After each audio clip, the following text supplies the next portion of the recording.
আজকে আমরা শিখব golden rules of accounting. Financial accounting এর ক্ষেত্রে গোল্ডেন রুলস অফ অ্যাকাউন্টিং একটি গুরুত্বপূর্ণ বিষয়, যেখানে আমরা শিখতে পারবো যে প্রত্যেকটি ট্রানজেকশন যেটা আমরা ফাইন্যান্সিয়াল অ্যাকাউন্টিং এর ক্ষেত্রে রেকর্ড করে থাকি, প্রত্যেকটা ট্রানজেকশন, সেই ট্রানজেকশনগুলোর যে দুটো অ্যাকাউন্ট অর্থাৎ দুটো লেজারের মধ্যে যে হয়ে থাকে, ট্রানজেকশন সবসময় আমরা দুটো পক্ষের মধ্যে করে থাকি। তো কোন পক্ষটি ক্রেডিট এবং কোন পক্ষটি ডেবিট হচ্ছে এটা কিভাবে জানবো, তার জন্য একটি নির্দিষ্ট রুলস, যাকে বলা হচ্ছে কি গোল্ডেন রুলস অফ অ্যাকাউন্টিং। কি বললাম? যেখানে আমরা জানতে পারবো যে কোন লেজারটি ক্রেডিট হচ্ছে, কোন লেজারটি ডেবিট হচ্ছে, অর্থাৎ কোন অ্যাকাউন্ট ক্রেডিট, কোন অ্যাকাউন্ট ডেবিট প্রত্যেকটি ট্রানজেকশনের ক্ষেত্রে। তো এটা জানার আগে আমরা আগে জেনে নিই যে ফাইন্যান্সিয়াল অ্যাকাউন্টিং এ যে তিন ধরনের অ্যাকাউন্ট রয়েছে, অর্থাৎ নমিনাল অ্যাকাউন্ট, রিয়েল অ্যাকাউন্ট এবং পার্সোনাল অ্যাকাউন্ট। তো এই তিন ধরনের অ্যাকাউন্ট প্রথমে আমাদেরকে বুঝে নিতে হবে। প্রথমে আসছি নমিনাল অ্যাকাউন্ট। নমিনাল অ্যাকাউন্ট কোনগুলো? বলা হচ্ছে nominal account is a normal laser account that records all income, expense, profit and losses for a business. একটা ব্যবসার ক্ষেত্রে সমস্ত এক্সপেন্স অথবা লস এবং ইনকাম অথবা প্রফিট, এগুলোই হচ্ছে নমিনাল অ্যাকাউন্ট। মানে আমরা যখন লেজারগুলো তৈরি করি ট্রানজেকশনগুলো রেকর্ড করার পূর্বে, তখন এক ধরনের লেজার থাকে যাকে আমরা ডাইরেক্ট কিংবা ইনডাইরেক্ট এক্সপেন্স বলে থাকি, আর এক ধরনের লেজার থাকে যাকে আমরা ডাইরেক্ট কিংবা ইনডাইরেক্ট ইনকাম বলি। তো ইনকাম এবং এক্সপেন্স সংক্রান্ত যে লেজারগুলো তৈরি করি, অর্থাৎ যে অ্যাকাউন্টগুলো তৈরি করি, সেগুলোই হচ্ছে কি এখানে নমিনাল অ্যাকাউন্ট। এক্সাম্পল হিসেবে আমরা বলতে পারি স্যালারি অ্যাকাউন্ট। স্যালারি অ্যাকাউন্ট আমরা ডাইরেক্ট কিংবা ইনডাইরেক্ট এক্সপেন্সে করে থাকি। ইলেকট্রিক বিল, টেলিফোন চার্জেস অর্থাৎ টেলিফোনের যে বিল হয়, হাউস রেন্ট ইত্যাদি, এগুলো হচ্ছে আমরা এক্সপেন্সে ফেলে থাকি।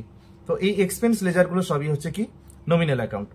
আবার অন্যদিকে ইনকাম সংক্রান্ত যেগুলো, একটা ব্যবসায়িক প্রতিষ্ঠানের ক্ষেত্রে তার ডাইরেক্ট এবং ইনডাইরেক্ট যে সমস্ত ইনকামগুলো থাকে, সেই সংক্রান্ত যে লেজারগুলো আমরা তৈরি রাখি, যেরকম কি একটা হয়তো আমরা করলাম কি ইন্টারেস্ট রিসিভড অ্যাকাউন্ট। তো ব্যাংকে টাকা রাখলে তা থেকে একটা ইন্টারেস্ট থাকে, বা অন্য কোনো সোর্সে এভাবে যদি কোনো ইন্টারেস্ট এসে থাকে, কোথাও কোনো মাধ্যম থেকে কোথাও টাকা রেখেছি, সেটা ব্যাংক হোক, পোস্ট অফিস হোক, বা অন্য কোনো ফাইন্যান্সিয়াল সেক্টরে, যেখান থেকে ইন্টারেস্ট আসে, তো সেই ইন্টারেস্ট আসাটা কিন্তু এক ধরনের ইনকাম। তো সেই ইনকামটাও আমরা বলবো যে নমিনাল অ্যাকাউন্ট। আর কোনটা? আর একটা যদি এক্সাম্পল ধরি, আমরা কোনো কেনাকাটার উপরে যদি আমরা ডিসকাউন্ট পেয়ে থাকি, ডিসকাউন্ট রিসিপ্ট, তো ডিসকাউন্ট রিসিপ্টটাও কিন্তু এখানে আমার নমিনাল অ্যাকাউন্ট, সেটা ইনকাম হোক বা এক্সপেন্স। তো যে লেজারগুলো আমরা ইনকাম এবং এক্সপেন্স হিসাবে তৈরি করি, সেগুলো সবই কিন্তু নমিনাল অ্যাকাউন্ট। তাহলে নমিনাল অ্যাকাউন্টের ক্ষেত্রে মনে রাখবো সেই সমস্ত লেজারগুলোকে আমরা নমিনাল অ্যাকাউন্ট বলবো যেগুলো ইনকাম কিংবা এক্সপেন্স কিংবা প্রফিট কিংবা লস হচ্ছে। তো এগুলো। এবার চলে আসছি রিয়েল অ্যাকাউন্ট। রিয়েল অ্যাকাউন্ট একটা কোম্পানির ক্ষেত্রে, একটা ব্যবসায়িক প্রতিষ্ঠানের ক্ষেত্রে তার রিয়েল অ্যাকাউন্ট হচ্ছে সেই সমস্ত লেজারগুলো যেগুলো তার অ্যাসেটস। কি বলা আছে? Real account is a normal ledger account that can record all assets and liabilities. It has both actual and intangible asset. মানে মিনস আমি এখানে বলতে পারি যে একটা ব্যবসায়িক প্রতিষ্ঠানের ট্যাঞ্জিবল এবং ইনট্যাঞ্জিবল অ্যাসেটগুলোই হচ্ছে তার রিয়েল অ্যাকাউন্ট। স্পর্শ করা যায়, স্পর্শ করা যায় না এমন সমস্ত অ্যাসেটগুলো। ফার্নিচার, একটা ব্যবসায়িক প্রতিষ্ঠানের ক্ষেত্রে ফার্নিচার, তার ল্যান্ড, তার বিল্ডিং, তার মেশিনারি, তার সমস্ত ইলেকট্রনিক গ্যাজেটসগুলো, বা অন্যান্য যে সমস্ত অ্যাসেট তার রয়েছে, ব্যবসার কাজে ব্যবহার করা 2 চাকা 4 চাকা, এই সমস্ত কিছু একটা ব্যবসায়িক প্রতিষ্ঠানের অ্যাসেট, এগুলো ট্যাঞ্জিবল অ্যাসেট। আর এই সমস্ত অ্যাসেটগুলি হচ্ছে একটা ব্যবসায়িক প্রতিষ্ঠানের রিয়েল অ্যাকাউন্ট। এই সমস্ত ট্যাঞ্জিবল অ্যাসেটগুলো ছাড়াও বেশ কিছু ইনট্যাঞ্জিবল অ্যাসেট রয়েছে, যেগুলো একটা ব্যবসায়িক প্রতিষ্ঠানের ক্ষেত্রে ভীষণ গুরুত্বপূর্ণ। যেমন গুডউইল, কপিরাইট, পেটেন্টস, বা আমরা ট্রেড লাইসেন্স, ওয়েবসাইট, বারকোড ইত্যাদি বিভিন্ন ধরনের ইনট্যাঞ্জিবল অ্যাসেট থাকে, যেগুলো কিন্তু একটা ব্যবসায়িক প্রতিষ্ঠানের ক্ষেত্রে অ্যাসেট হিসেবে গণ্য হয় এবং সেগুলোকে আমরা রিয়েল অ্যাকাউন্ট বলছি। তাহলে রিয়েল অ্যাকাউন্ট এক কথায় আমরা মনে রাখবো একটা ব্যবসায়িক প্রতিষ্ঠানের সমস্ত অ্যাসেটকে বোঝায়। এর মধ্যে কিন্তু ক্যাশও থাকে, বুঝছে? ক্যাশ রিয়েল অ্যাকাউন্টের মধ্যে পড়ছে, ফার্নিচার, ল্যান্ড, বিল্ডিং, মেশিনারি ইত্যাদি ইত্যাদি। ইনট্যাঞ্জিবল অ্যাসেটগুলোর মধ্যে গুডউইল, কপিরাইট, পেটেন্টস ইত্যাদি আমরা বলেছি। এর বাইরেও অনেক কিছু রয়েছে। আচ্ছা, তো হলো প্রথমে আমরা বললাম নমিনাল অ্যাকাউন্ট, তারপরে বললাম রিয়েল অ্যাকাউন্ট। রিয়েল অ্যাকাউন্ট বাদ দিলে এরপরে যেটি চলে আসে সেটি হচ্ছে কি পার্সোনাল অ্যাকাউন্ট। তো পার্সোনাল অ্যাকাউন্ট কোনগুলো? পার্সোনাল অ্যাকাউন্ট, এই personal account is a general laser account that refers to individuals. মানে এখানে পার্সোনাল অ্যাকাউন্ট বা ব্যক্তিগত অ্যাকাউন্ট যেটাকে বলছি, এটা কিন্তু ইন্ডিভিজুয়াল বা ব্যক্তিকে বোঝায়। সেটা হতে পারে কোনো ন্যাচারাল ইন্ডিভিজুয়াল, হতে পারে কোনো আর্টিফিশিয়াল। যেরকম মল্লিক লাইব্রেরি একটি বইয়ের দোকানের নাম, গিরি computer, smart computer, Vedanta CompuTech, এগুলো বিভিন্ন কম্পিউটার শোরুমের নাম। বিভিন্ন bank, SBI bank, state bank of India, Punjab national bank of India ইত্যাদি ব্যাংকের যে নামগুলো রয়েছে, success computer academy, national computer education and training, এই যে বিভিন্ন প্রতিষ্ঠান, সেটা কোনো ইনস্টিটিউশন হতে পারে, সেটা কোনো ব্যবসায়িক প্রতিষ্ঠান হতে পারে, সেটা কোনো দোকান হতে পারে, সেটা কোনো ব্যক্তির নাম। অনল মাইতি নামে আমি একটি লেজার তৈরি করলাম। তো এই যে ব্যক্তির নামে, কোনো ইন্ডিভিজুয়ালের নেমে যখন আমরা কোনো লেজার তৈরি করছি, কোনো ব্যবসায়িক প্রতিষ্ঠান, কোনো শিক্ষা প্রতিষ্ঠান, যে কোনো ধরনের কোম্পানি, তাদের নামে যখন লেজার তৈরি করছি, কোনো ব্যাংকের নামে লেজার তৈরি করছি, এগুলোই হয়ে যাচ্ছে কি পার্সোনাল অ্যাকাউন্ট। পার্সোনাল অ্যাকাউন্টগুলো তাহলে রিলেটেড কার সঙ্গে? Person, individual. সেটা কোনো ন্যাচারাল হতে পারে, স্বাভাবিক হতে পারে, কোনো আর্টিফিশিয়ালও হতে পারে। বুঝছে? তো এই হচ্ছে পার্সোনাল অ্যাকাউন্ট। আরেকবার বলছি, 3 ধরনের অ্যাকাউন্ট। প্রথমে নমিনাল অ্যাকাউন্ট, এটি একটি ব্যবসায়িক প্রতিষ্ঠানের আয়, ব্যয়, লাভ এবং লোকসানের উপর নির্ভর করে ওই যে লেজারগুলো তৈরি করা হয় সেগুলোই। তো সমস্ত ইনকাম এক্সপেন্স লেজারগুলোই হচ্ছে এখানে নমিনাল অ্যাকাউন্ট। রিয়েল অ্যাকাউন্ট কোনগুলো? রিয়েল অ্যাকাউন্ট বলেছি একটি ব্যবসায়িক প্রতিষ্ঠানের সমস্ত অ্যাসেটগুলোকে আমরা রিয়েল অ্যাকাউন্টের মধ্যে ধরছি। পার্সোনাল অ্যাকাউন্ট কোনগুলো? যেগুলো ইন্ডিভিজুয়ালের সঙ্গে সম্পর্কিত, ব্যক্তি সঙ্গে সম্পর্কিত। সেটা কোনো প্রতিষ্ঠান হতে পারে, কোনো ব্যক্তি হতে পারে, কোনো সংস্থা হতে পারে, কোনো কোম্পানি হতে পারে ইত্যাদি। যেমন আমরা কয়েকটি এক্সাম্পল দিয়ে দিয়েছি। তো এই হলো 3 ধরনের অ্যাকাউন্ট। তো আমি এখানে ট্যালিতে গিয়ে কয়েকটি লেজার দেখাচ্ছি।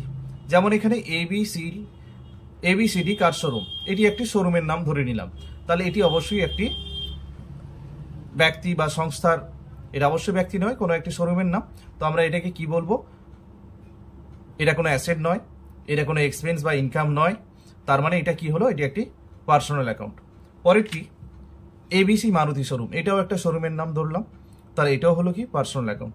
এয়ার কন্ডিশনার অর্থাৎ এসি, এটা একটা ফিক্সড অ্যাসেট, একটা ব্যবসায়িক প্রতিষ্ঠানের ক্ষেত্রে এটি একটি সম্পদ, তার মানে এটি হলো কি রিয়েল অ্যাকাউন্ট। অমিত বেরা, এটি একটি ব্যক্তির নাম, তার মানে এটি হলো কি পার্সোনাল অ্যাকাউন্ট। অর্ক কামিলা, অভিজিৎ মাইতি, এগুলো ব্যক্তির নাম, তাহলে এগুলো সবই হচ্ছে কি personal account. Axis bank limited, আমি আগেই বলেছিলাম ব্যাংকের নামগুলো যেগুলো দিয়ে লেজার তৈরি করছি আমরা, সেগুলো সবই কিন্তু পার্সোনাল অ্যাকাউন্ট। বাগ ই বাইক শোরুম, এটি একটি ই বাইকের শোরুমের নাম, তো এটাকেও আমরা বলবো কি পার্সোনাল অ্যাকাউন্ট।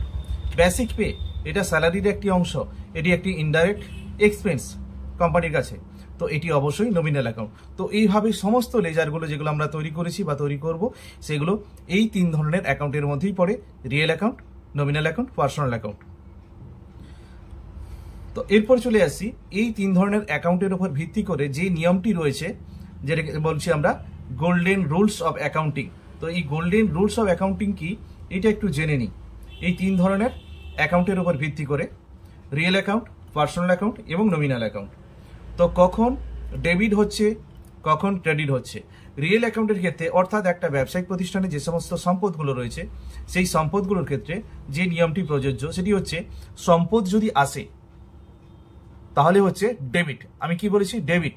রিয়েল অ্যাকাউন্টের ক্ষেত্রে বলছি হোয়াট কামস ইন, মানে যেটা আসে, যেটা আসছে সেটা হচ্ছে কি ডেবিট হচ্ছে।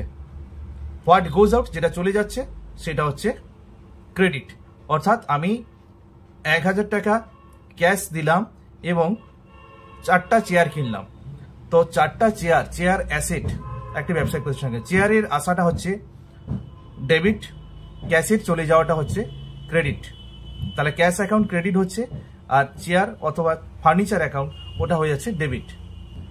আবার এক্সাম্পলটা বলছি, আমি 1000 টাকা ক্যাশ দিয়ে 4টা চেয়ার কিনলাম, তো এখানে চেয়ার নামক অ্যাসেট বা ফার্নিচারটি আমার কাছে এলো, আর ক্যাশ নামক অ্যাসেটটি আমার কাছ থেকে চলে গেল।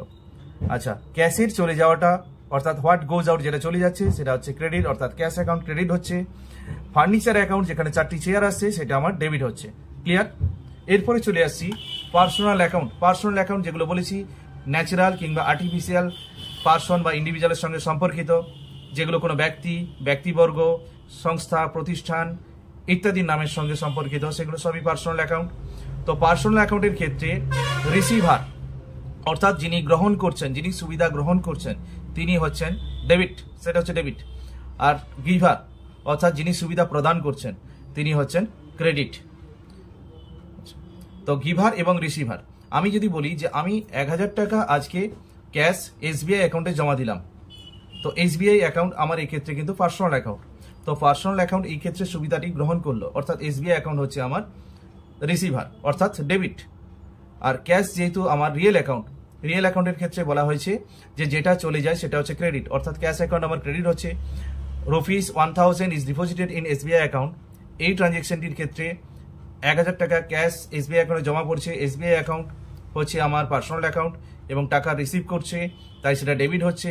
আর ক্যাশ আমার রিয়েল অ্যাকাউন্ট এবং সেটা যেহেতু সেখান থেকে টাকা যাচ্ছে তাই সেটা ক্রেডিট হচ্ছে। তো পার্সোনাল অ্যাকাউন্টের ক্ষেত্রে মনে রাখবো, পার্সোনাল অ্যাকাউন্টের ক্ষেত্রে যদি সুবিধা গ্রহণ করা হয় তখন সেটাকে বলা হচ্ছে ডেবিট পার্ট, সুবিধা প্রদান করা হয় তখন সেটা হয়ে যায় ক্রেডিট পার্ট। লাস্ট আসছি নমিনাল অ্যাকাউন্ট।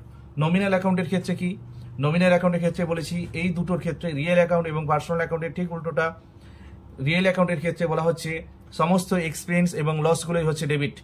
আমি ইলেকট্রিক বিল জমা দিলাম 500 টাকা ক্যাশ থেকে, কি আমি কোনো ব্যাঙ্ক অ্যাকাউন্ট থেকে, ক্যাশ বা ব্যাঙ্ক অ্যাকাউন্ট থেকে টাকাটি আমার যাচ্ছে কোথায়, ইলেকট্রিক বিল জমা দিচ্ছি। আচ্ছা, ইলেকট্রিক বিল নামক যে লেজারটি আমি তৈরি করছি সেটা কিন্তু আমার এক ধরনের এক্সপেন্স, এবং এক্সপেন্স মানেই হচ্ছে ওটা ডেবিট পার্ট। ক্যাশ বা ব্যাঙ্ক যেটাই করছি, যদি ব্যাঙ্ক থেকে পেমেন্ট করি, ব্যাঙ্ক আমার পার্সোনাল অ্যাকাউন্ট, তাহলে পার্সোনাল অ্যাকাউন্টের ক্ষেত্রে গিভার হচ্ছে ক্রেডিট, ক্যাশ হচ্ছে আমার কি রিয়েল অ্যাকাউন্ট, ক্যাশ থেকে দিলে ক্যাশ যেটা বেরিয়ে যাচ্ছে অর্থাৎ হোয়াট গোজ আউট সেটাও ক্রেডিট, আমি ক্যাশ থেকে দিলেও ক্যাশ ক্রেডিট, ব্যাঙ্ক থেকে দিলেও ব্যাঙ্ক ক্রেডিট হচ্ছে। আর ইলেকট্রিক বিল যেটা দিচ্ছি যেটাও আমার এক্সপেন্স, ওটা কিন্তু আমার ডেবিট হচ্ছে। পরে আবার বললাম যে টেলিফোন চার্জ পেমেন্ট করেছি বা মোবাইল রিচার্জ করেছি 250 টাকা দিয়ে, 250 টাকা আমি পাঞ্জাব ন্যাশনাল ব্যাংক থেকে পেমেন্ট করেছি, তাহলে পাঞ্জাব ন্যাশনাল ব্যাংক হচ্ছে আমার পার্সোনাল অ্যাকাউন্ট। পার্সোনাল অ্যাকাউন্ট এক্ষেত্রে পাঞ্জাব ন্যাশনাল অ্যাকাউন্ট থেকে টাকা দেওয়া হচ্ছে অর্থাৎ গিভার, গিভার হচ্ছে কে ক্রেডিট পার্সোনাল অ্যাকাউন্টের ক্ষেত্রে, অর্থাৎ PNB এক্ষেত্রে আমার ক্রেডিট হচ্ছে। আর টেলিফোন চার্জ বা মোবাইল রিচার্জ সংক্রান্ত যে লেজারটি তৈরি করছি সেটা আমার কাছে এক্সপেন্স, এবং এক্সপেন্স লেজার ডেবিট হচ্ছে। ইনকামের ক্ষেত্রে যদি আমি আজকে ডিসকাউন্ট রিসিভ করলাম কোনো একটি কেনাকাটার উপরে, হয়তো আমি ক্যাশে 500 টাকা ডিসকাউন্ট রিসিভ করলাম, তাহলে ক্যাশ অ্যাকাউন্টে আমার টাকা এলো, অর্থাৎ হোয়াট কামস ইন, ক্যাশ যেহেতু রিয়েল অ্যাকাউন্ট তাই আমার ডেবিট হবে। আর ইনকাম ডিসকাউন্ট রিসিভড অ্যাকাউন্ট, যেহেতু ডিসকাউন্টটা আমার কাছে একটা ইনডাইরেক্ট ইনকাম তাই সেটা ক্রেডিট হবে, তাহলে ডিসকাউন্ট রিসিভড অ্যাকাউন্টটি ক্রেডিট হবে এবং টাকাটা যেখানে এলো অর্থাৎ ক্যাশে, ক্যাশ অ্যাকাউন্ট আমার ডেবিট হবে।